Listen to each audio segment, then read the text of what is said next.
బియ్యం పిండితో క్రిస్పీ చెకోడీల కోసం ముందుగా కడాయిలోకి 1 కప్పు వాటర్, అర టీ స్పూన్ వాము, టేస్ట్కి సరిపడా ఉప్పు, టీ స్పూన్ కారం, టేబుల్ స్పూన్ నెయ్యి వేసి వాటర్ని మరిగించుకోవాలి. వాటర్ మరుగుతున్నప్పుడు ఫ్లేమ్ని లోలో పెట్టి కొద్దిగా ఫుడ్ కలర్ని వేసానండి. నచ్చితే వేసుకోవచ్చు, లేదంటే స్కిప్ చేసేయచ్చు. 1 కప్పు వాటర్కి 1 కప్పు బియ్యం పిండి వేసుకొని ఒకసారి కలుపుకొని స్టవ్ ఆఫ్ చేసుకోవాలి. చేత్తో తాగలిగినంత వేడిగా ఉన్నప్పుడు చేతికి తడి చేసుకుంటూ పిండిని సాఫ్ట్గా చపాతీ పిండిలాగా కలుపుకోవాలి. ఇప్పుడు కొంచెం కొంచెం పిండిని తీసుకుని ఈ విధంగా రోల్ చేసుకుని పప్పులను వేసి లైట్గా రోల్ చేసి చెకోడీలను ప్రిపేర్ చేసుకోవాలి. ఇదే విధంగా అన్ని చెకోడీలను కూడా ప్రిపేర్ చేసుకోవాలండి. ముందుగానే ఒక 2 గంటల ముందు శనగపప్పును నానబెట్టి తీసుకోవాలి.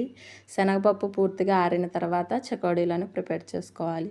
ఇప్పుడు ఆయిల్ బాగా వేడెక్కిన తర్వాత ఫ్లేమ్ని లోలో పెట్టుకుని స్లోగా ఒక్కొక్కటిగా వేసుకోవాలి.